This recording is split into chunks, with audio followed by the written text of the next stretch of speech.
Well, you might have heard in our markets conversation highlighting how there's an increased activity of corporate activity really in terms of mergers and acquisitions, where some companies have been flexing, saying, hold on, my balance sheet is strong. I see potential in merging and partnering with your business, and I think I want to buy you out.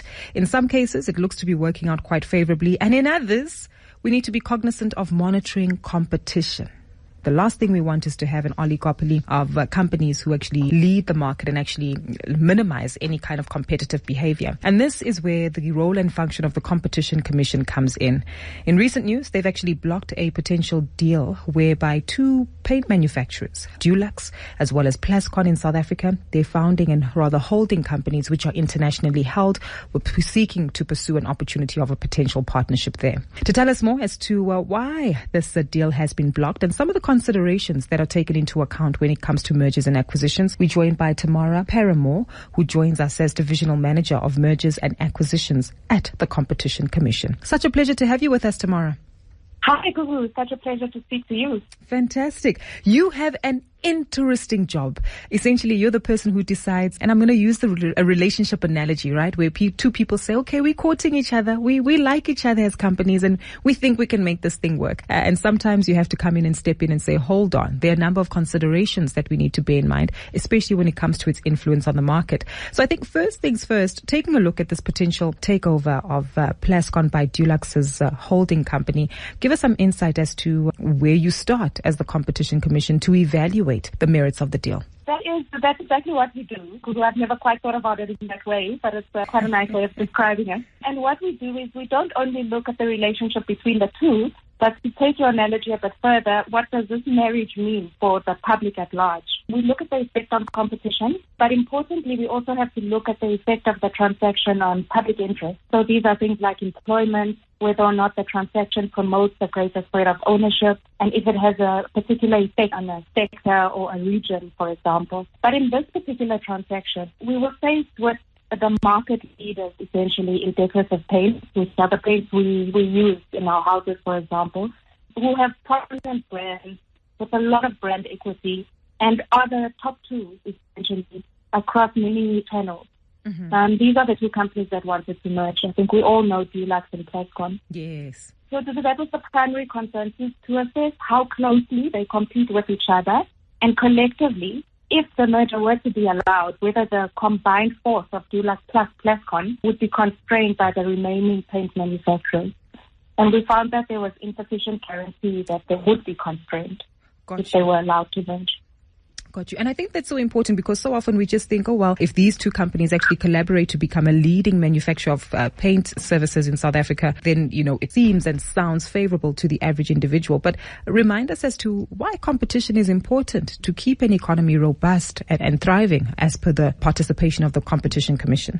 What I will try to also make the examples in the context of this transaction, to give you a sense of how we look at those things. Definitely. Because it is true. As you say, if you create one big company, there are some efficiencies that could come about as a result of the greater scale.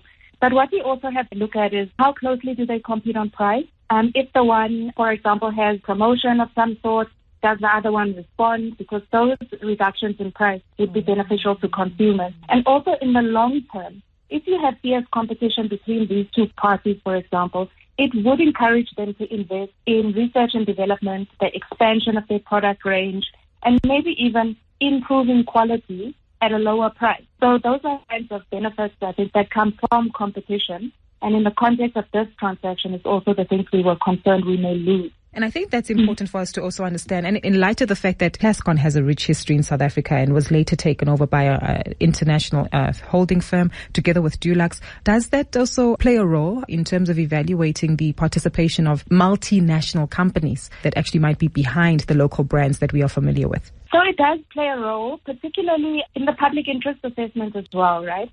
So if you have a local company with local roots buying from a lot of local firms, being bought out by a firm that is based elsewhere, with probably procurement practices that differ, you might want to ask yourself, if these two firms were combined, would it then mean that the international firm would change the procurement practices of the local one? Would there be a shift away from local suppliers to international firms? Are there other kinds of outsourcing arrangements that might happen that wouldn't have happened if you maintained the kind of the local ownership in present? So that is a consideration we look at when we look at the effect of the transaction on a sector or a region and on South African suppliers and firms in the value chain. And what's the ultimate benefit? I guess many might say, okay, well, the deal isn't going ahead, so those potential transaction conversations essentially end there. What kind of impact does this have in terms of enabling the environment for competitiveness in the paint manufacturing space for smaller companies to be established in South Africa? What we hope for, one, is that Akzo, the Dulux owner, and Kansai, the Plascon owner, will continue to compete. We've seen evidence of that when we did the investigation. They should continue to compete.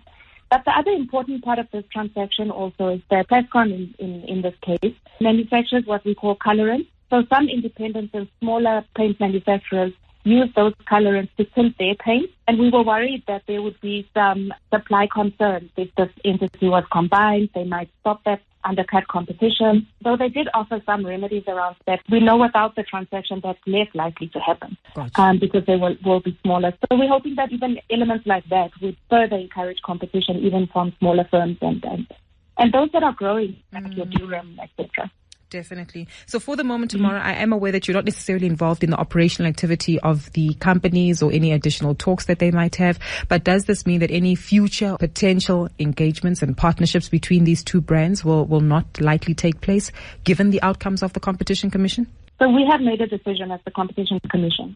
But there is an option for them to take it to the tribunal and ask the tribunal to consider this very same transaction. If that happens, the tribunal can come to the same conclusion. It may come to a different conclusion. And then, of course, after that, there is another appeals process to the Competition Appeals Court, which either party could use. There's no full stop yet at the end of the sentence.